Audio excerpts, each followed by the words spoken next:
નમસ્કાર મારા વાલા વિદ્યાર્થી મિત્રો, સ્વાગત છે તમારું। આજે વાત કરીશું ધોરણ 6 ની અંદર આપણી પ્રથમ વાર્ષિક પરીક્ષા જે તારીખ 6/10/2025ના રોજ જે પેપર લેવામાં આવનાર છે તે મિત્રો સામાજિક વિજ્ઞાનના પેપરનું આપણે આ વિડીયોમાં સચોટ સાચું અને સંપૂર્ણ સોલ્યુશન કરીશું। તો ચાલો વિદ્યાર્થી મિત્રો વિડીયોની શરૂઆત કરીએ। તેના પહેલાં ખાસ ચેનલમાં નવા છો તો ચેનલને અવશ્ય સબસ્ક્રાઈબ કરી વિડીયોને લાઇક અને શેર કરવાનું ન ભૂલતા। વિદ્યાર્થી મિત્રો આપણું જે પેપર છે તે 6/10/2025ને સોમવારના રોજ જે પેપર લેવાશે તે સામાજિક વિજ્ઞાનનું પેપર 80 ગુણનું હશે અને તમારે 11 થી 4 મિત્રો 2 વાગ્યા સુધી એટલે કે 3 કલાકની અંદર આ પેપર પૂર્ણ કરવાનું રહેશે। પ્રશ્ન મિત્રો 1 છે એનું અ છે। નીચે આપેલા પ્રશ્નોના વિકલ્પમાંથી યોગ્ય વિકલ્પ પસંદ કરી ઉત્તર લખવાના છે। જેની અંદર પહેલો પ્રશ્ન છે, પ્રાચીન સમયમાં માનવી લખવા માટે શેનો ઉપયોગ કરતો હતો? તો અહીંયા આપણો જવાબ આવશે મિત્રો ક બુર્જ વૃક્ષની આંતરછાલનો। 2 હસ્તપ્રતોના લખાણો કઈ ભાષામાં જોવા મળે છે? તો મિત્રો સંસ્કૃત, પ્રાકૃત અને તમિલ એટલે કે ઉપરોક્ત તમામ। 3 નીચેનામાંથી કયા રાજાના શિલાલેખો ખૂબ જ જાણીતા છે? આપણો જવાબ મિત્રો બનશે બ અશોકના। 4 આપેલ પૈકી કયા રાજ્યમાં તામ્રપત્રો મોટી સંખ્યામાં મળી આવ્યા છે? જવાબ આવશે ગુજરાત। 5 ભારતમાં કઈ સદીના પંચમાર્કના સિક્કા મળી આવ્યા છે? તો ઈસવીસન પૂર્વે 5મી સદીના। 6 નીચેનામાંથી કયો પ્રવાસી ભારત આવ્યો ન હતો? જવાબ આવશે કોલંબસ। 7 સિંધુ નદીના કિનારે લગભગ કેટલા વર્ષ પહેલાં અનેક શહેરો અસ્તિત્વમાં હતા? જવાબ આવશે 4500। 8 ગ્રીસના લોકો સિંધુ નદીને શું કહેતા? તો મિત્રો આપણો જવાબ બનશે ઇન્ડસ। 9 ઈસવીસન 2023માં ઈસુ ખ્રિસ્તના જન્મના કેટલા વર્ષ થયા હશે? તો મિત્રો 2023। 2025 પૂછાય તો મિત્રો 2025 વર્ષ થયા હશે, બરાબર લખી શકાય। આગળ જોઈશું પ્રશ્ન મિત્રો બ છે। નીચેના પ્રશ્નોના ટૂંકમાં ઉત્તર લખવાના છે, જેમાં 1 સામાજિક વિજ્ઞાન આપણને શેની જાણકારી આપે છે? તો સામાજિક વિજ્ઞાન આપણને મિત્રો ભૂગોળ, અર્થશાસ્ત્ર, સામાજિક પરિસ્થિતિ અને સંસ્થાઓ, રાજકીય પ્રવૃત્તિઓ અને સંગઠનોની જાણકારી આપે છે। 2 પ્રાચીન સિક્કાઓ પર કેવી માહિતી હોય છે? તો પ્રાચીન સિક્કાઓ પર મિત્રો રાજાઓના નામ, તેના ધર્મ, સંસ્કૃતિ વગેરેની માહિતી મળે છે। પ્રશ્ન 2 છે। નીચેના પ્રશ્નોના ટૂંકમાં ઉત્તર આપવાના છે, જેમાં 1 આદિમાનવના શરૂઆતના સમયને પાષાણ યુગ શા માટે કહે છે? જવાબ આદિમાનવો પથ્થરની ટેકનોલોજી સાથે સંકળાયેલા હોવાથી તેમના શરૂઆતના સમયને પાષાણ યુગ કહે છે। 2 ભીમબેટકાની ગુફામાં આદિમાનવો કયા કયા ચિત્રો દોરેલા છે? જવાબ ભીમબેટકાની ગુફામાં આદિમાનવોએ પક્ષીઓ, હરણ, લાકડાના ભાલા, વૃક્ષો અને માનવોના ચિત્રો દોરેલા છે। 3 વાતાવરણમાં પરિવર્તન આવતા કયા પ્રાણીઓની સંખ્યા વધવા લાગી હતી? જવાબ વાતાવરણમાં વ્યાપક પરિવર્તન આવતા હરણ, ઘેટા, બકરા જેવા તૃણાહારી પ્રાણીઓની સંખ્યા વધવા લાગી હતી।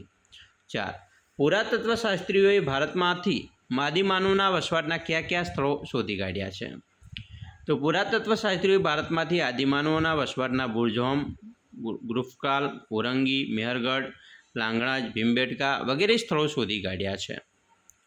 પ્રશ્ન મિત્રો 3 છે। ખલગ્યા પૂરો, જેની અંદર 1 હડપ્પીય સભ્યતાને આપણે ખલગ્યા સભ્યતા તરીકે ઓળખીએ છીએ, તો સિંધુ ખીણની સભ્યતા। 2 હડપ્પીય સભ્યતામાં મળી આવેલ સ્નાનાગૃહ ખલગ્યાનગરમાં આવેલ છે, તો મોહેજો-દડો।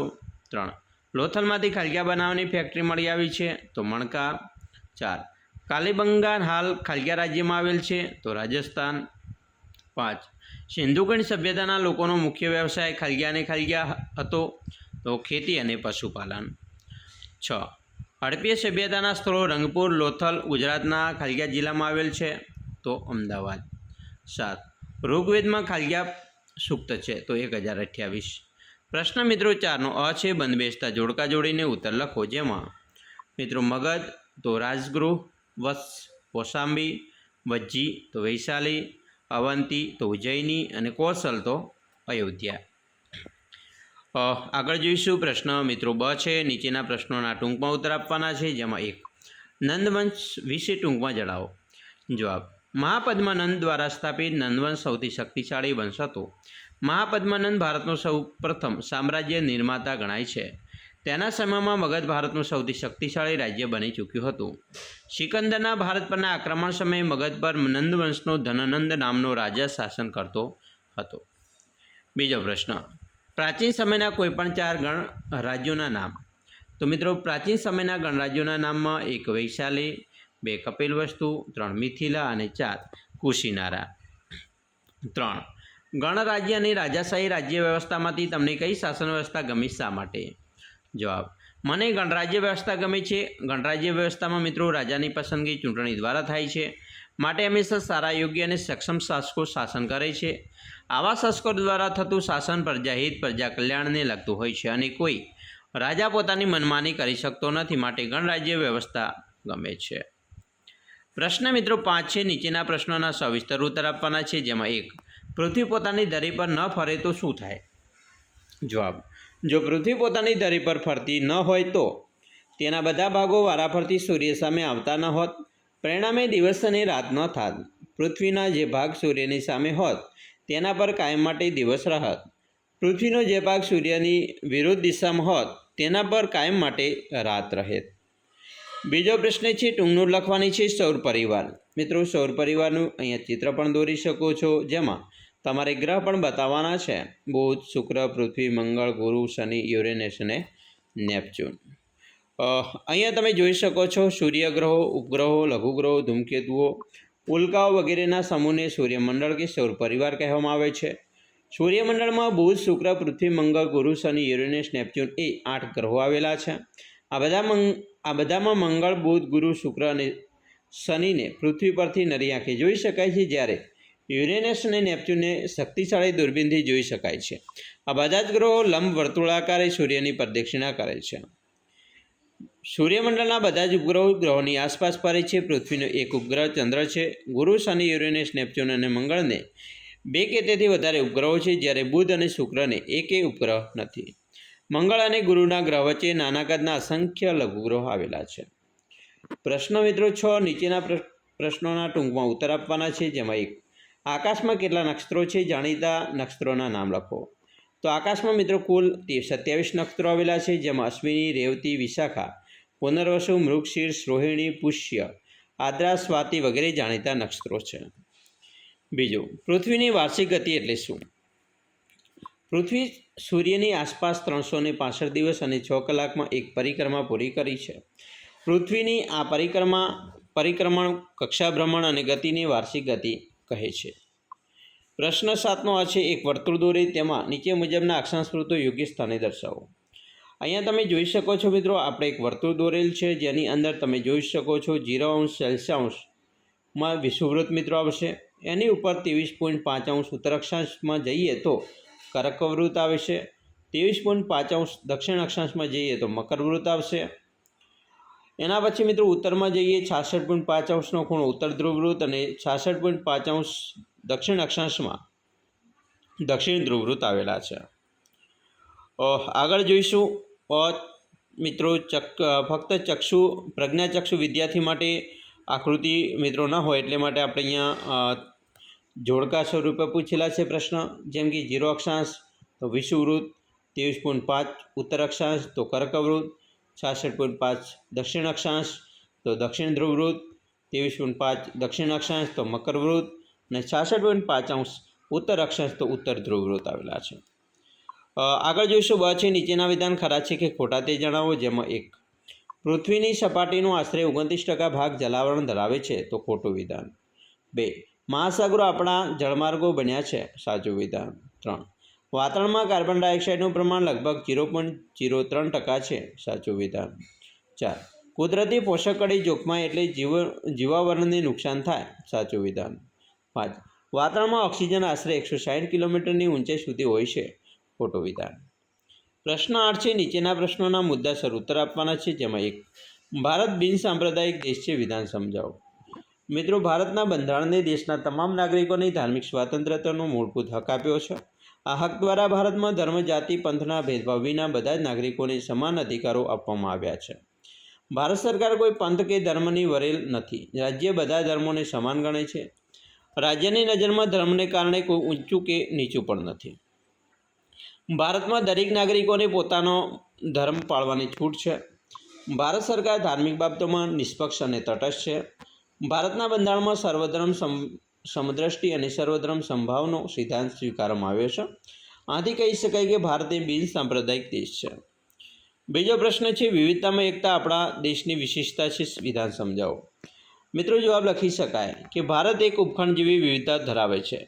ભારતમાં કાશ્મીરથી કન્યાકુમારી સુધી અને ગુજરાતથી અરુણાચલ પ્રદેશ સુધી વિવિધ ધર્મો પાળતા, અનેક ભાષાઓ બોલતા, સાંસ્કૃતિક વિવિધતા ધરાવતા, ભિન્ન ભિન્ન તહેવારો ઉજવતા અનેક જ્ઞાતિઓના લોકો વસે છે. ભારતના લોકોમાં રૂપ, રંગ, દેખાવ, પોશાક, ખોરાક, રહેણીકરણી, રીત રિવાજ વગેરેમાં પણ ભિન્નતા જોવા મળે છે. આમ છતાં દેશવાસીઓમાં ભાવાત્મક એકતા પ્રવર્તે છે. સ્વતંત્રતાની લડતમાં દેશવાસીઓએ રાષ્ટ્રપ્રેમ અને ત્યાગની ભાવના થકી રાષ્ટ્રીય એકતાના દર્શન કરાવ્યા હતા. ભારતે વસુધૈવ કુટુંબકમ, સમગ્ર વિશ્વ એક કુટુંબ છે એવી ભાવનાને વિશ્વમાં સાકાર કરી છે. દેશમાં અનેક પ્રકારની ભિન્નતા હોવા છતાં સૌ ભારતવાસીઓ સમરસતા અને સહઅસ્તિત્વની ભાવનાથી જીવે છે. ભારતની પ્રજાએ વિવિધતાનું સંવર્ધન અને જતન કર્યું છે. આમ વિવિધતામાં એકતા એ આપણા દેશની, આપણી સંસ્કૃતિની આગવી વિશેષતા છે. ત્રીજું છે, છોકરા અને છોકરીના ભેદભાવ વિશે ટૂંકમાં જણાવો. મિત્રો, સરસ મજાનો પ્રશ્નોનો જવાબ આપણે લખી શકીએ કે સ્ત્રી પુરુષમાં જૈવિક ભિન્નતા છે, તેથી છોકરા છોકરીના ઉછેરમાં ભેદભાવ રાખવામાં આવે છે. આજે ઘણા કુટુંબમાં મહિલા ઘરકામ કરે, રસોઈ બનાવીને બાળ ઉછેરનું જ કામ કરે છે. કુટુંબમાં સ્ત્રીઓને કોઈ નિર્ણય લેવાની સત્તા પણ હોતી નથી. દીકરીઓની શૈશવ કાળથી શિક્ષણ, આરોગ્ય અને આર્થિક અધિકારોથી વંચિત રાખવામાં આવે છે. કપડામાં, અભ્યાસની તકોમાં, હરવા ફરવામાં અને વ્યાવસાયિક કામોમાં છોકરીઓ પ્રત્યે લૈંગિક ભેદભાવ રાખવામાં આવે છે. છોકરીઓમાં સાક્ષરતાનું પ્રમાણ નીચું હોવાથી તેઓ બાળલગ્ન, પડદા પ્રથા, દહેજ પ્રથા તથા અન્ય કુરિવાજો અને અન્યાયોનો ભોગ બનવું પડે છે. સમાજમાં પુત્ર જન્મને પ્રાધાન્ય હોવાથી સ્ત્રીઓની ભ્રૂણ હત્યાનો ભોગ બનવું પડે છે. વિવિધ ક્ષેત્રોમાં સ્ત્રીઓનું ઓછું પ્રમાણ સ્ત્રી પુરુષ વચ્ચેનો ભેદભાવ સ્પષ્ટ કરે છે. પ્રશ્ન મિત્રો 9 છે, એનો અ છે. નીચેના પ્રશ્નોના ટૂંકમાં ઉત્તર આપવાના છે, જેમાં 1. સ્થાનિક સરકાર, રાજ્ય સરકાર અને રાષ્ટ્રીય સરકાર કઈ કક્ષાએ કાર્ય કરે છે? તો મિત્રો, સ્થાનિક સરકાર છે સ્થાનિક કક્ષાએ એટલે કે ગામ અને શહેરનો કાર્યભાર સંભાળે. રાજ્ય સરકાર સમગ્ર રાજ્યનો અને રાષ્ટ્રીય સરકાર સમગ્ર દેશનો કાર્યભાર સંભાળે છે. બીજું છે, બસની મુસાફરી દરમિયાન બૂમાબૂમ કે ઘોંઘાટ કરાય નહીં, કારણ આપો.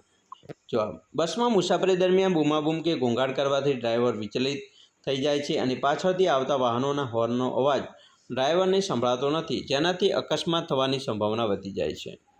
3. ઝીબ્રા ક્રોસિંગ ન હોય ત્યાં શું કરવું જોઈએ? રસ્તો મિત્રો ઓળંગતા પહેલાં તમારી જમણી તરફ જુઓ, પછી ડાબી અને પછી ફરીથી તમારી મિત્રો જમણી તરફ જોઈ શાંતિથી રસ્તો ઓળંગો. તમે રસ્તો ઓળંગતા હો ત્યારે સામાન્ય રીતે ટ્રાફિક તમારી જમણી બાજુથી ફરે છે, તેથી સુરક્ષિત રીતે રસ્તો ઓળંગવા માટે તમારે પહેલાં તપાસ કરવી જોઈએ કે તમારી જમણી બાજુ ટ્રાફિક છે કે નહીં, ત્યારથી સલામત છે. ત્યારે તપાસો કે ડાબી બાજુ પણ ટ્રાફિક સાફ છે, પરંતુ કેટલાક રસ્તાઓ પર તમામ ટ્રાફિક એક જ રીતે ફરે છે. આને એક માર્ગીય રસ્તો કહેવામાં આવે છે. રસ્તાને ઓળંગતા પહેલાં હંમેશા બંને બાજુ જોવું જોઈએ. 4. સરકાર કાયદામાં ફેરફાર શા માટે કરે છે? મિત્રો, લોકશાહીમાં દેશના વહીવટ માટે લોકોએ ચૂંટેલા પ્રતિનિધિઓમાંથી સરકારની રચના થાય છે. સરકાર બંધારણને કેન્દ્રમાં રાખીને લોકોની ઈચ્છા, લોકમત અનુસાર લોકહિત માટે જરૂરી કાયદા ઘડે છે. લોકશાહીમાં જો લોકમત બદલાય તો સરકારે ઘડેલા કાયદામાં, સરકારે અમલમાં મૂકેલા કાયદામાં ફેરફાર કરવા પડે છે. લોકશાહીમાં સરકાર કાયદામાં ફેરફાર કરવાની સત્તા ધરાવે છે, આથી સરકાર કાયદામાં ફેરફાર કરે છે. એના પછી મિત્રો બ છે, નીચેના વિધાનો ખોટા શબ્દ ચેકી વાક્ય ફરીથી લખો. જેમાં 1. દુનિયામાં સૌથી મોટો લોકશાહી ધરાવતો દેશ તો ભારત છે. 2. રાજાશાહી મિત્રો સરકારમાં વ્યક્તિ કેન્દ્રિત શાસન હોય છે, લોકશાહીમાં નહીં. 3. લીલી લાઇટ એટલે આગળ વધો, પીળી ચેકી દઈશું. 4. સાયકલ રસ્તાની મિત્રો ડાબી બાજુએ ચલાવવી જોઈએ, જમણી બાજુએ નહીં. મિત્રો, આવી રીતે તમે તમારી પરીક્ષા માટે પૂર્વ તૈયારી કરી શકો છો. તમારી પરીક્ષા માટે તમને બેસ્ટ ઓફ લક. અમે આશા રાખીએ છીએ તમને આપણો વિડીયો ખૂબ જ ઉપયોગી નીવડશે, અને ખાસ વિડીયો ગમ્યો હોય તો લાઇક, શેર અને સબસ્ક્રાઈબ કરવાનું પણ ન ભૂલતા.